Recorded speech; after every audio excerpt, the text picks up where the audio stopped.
Hey guys, welcome to Split Screen. I'm Ups, and today we're back on Brighter Shores. So it's been a while since I've uploaded, but I've sunk in a lot of hours into this game.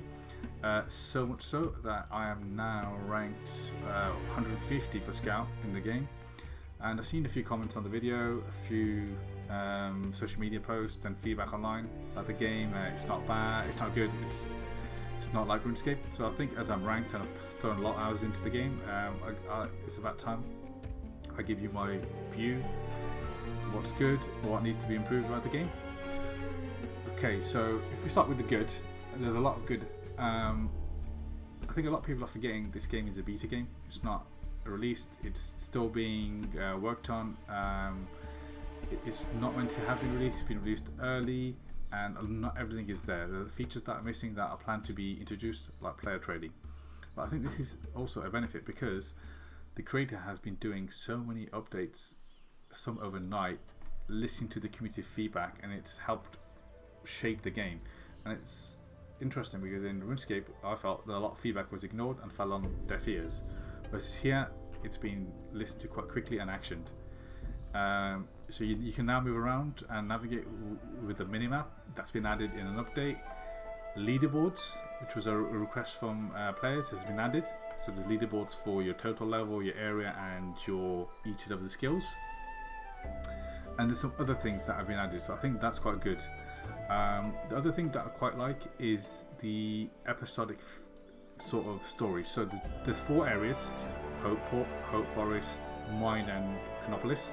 The first 2 are free, and then there are certain skills in the area, and then when you get to a new area, there's new skills. So it kind of feels like you're learning again, or you're playing the game from new, and you sort of get that sort of excitement again. I quite like that.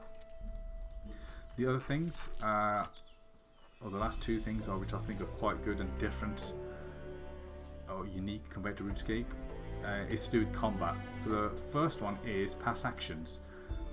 So this guy here is 171. Pass actions, there's different models and different levels of difficulty in the same area. You see that the model change, and he's happy throwing rocks. And if I then choose a different one, a slightly harder level, he's now got bigger rocks. He's dead. But this basically allows different levels of difficulty and different levels of a character in one area, and that's quite good because you can have players who are new and quite advanced playing the same area can help each other out. You're not having to create new areas and expand the map for high level content. And this is also for some of the other skills like fishing. So there is fish and eel you can right click on and then change pass action different levels and get different types of fish in the same area. And that's quite good. I've not seen that in RuneScape. That's quite unique. And the last major, I think, good thing that makes it stand out is passive XP. So you can get passive XP in a lot of skills, and it's identifiable with this little moon symbol here, or crescent. You can get it in carpentry as well, and it essentially allows you to get XP when you're not playing the game. So you start it like this, and then you simply log off, and you continue to get XP. I believe unlimited until you log back in. For the other skills, it will need, if you need something like carpentry, it will only work until you've got enough of the ingredient items, and when it runs out, it will stop. I quite like this feature because it makes the game less grindy. It allows you to level up when you're not playing it. It's quite a good feature that I'd like to see in RuneScape. The other thing is the thing at the bottom, which is knowledge. So when you're playing the game and you're leveling up, you'll gain percentages to your knowledge, and when it's 100%, you have the option to learn some passive training skills, or you can convert it to money, which I don't recommend, or you can convert it to XP, and this is quite overpowered. If you convert it to XP, it will give you a quarter of your XP level, regardless of what level you're on. So if you're on level 499 and you claim one of those XP bursts, it will give you a quarter of the level.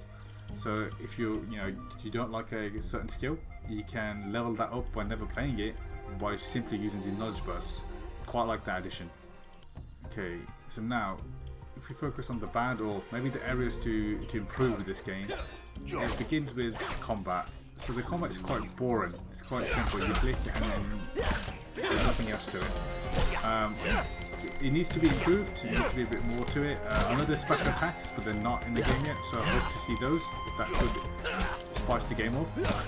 Also, I think it needs to be balanced. So many times I've died to a enemy that's a lower level than me, but it makes no sense. Sometimes I die, sometimes I don't. It's very RNG, and it makes it quite frustrating to level up.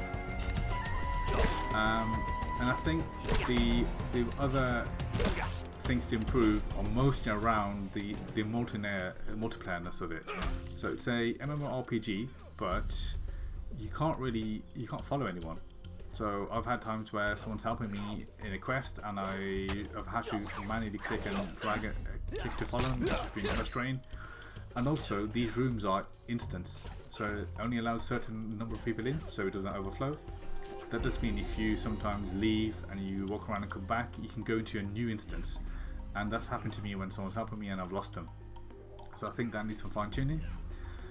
There is some things you can do together. So you can be friends, you can DM each other. You can also have a 2-player saw, so you can put some trees together, and there's a 2-player fishing net to fish. But that's all I've seen. There's no clans, there's no French chat, there's no mini games. You can't attack a enemy together to gain XP and help your friend. It kind of feels like this is a single player game that's been bolted on to become a multiplayer game. So I quite like the game. I've sunk a lot of hours to the game. I'm going to aim to get the level 200 cape.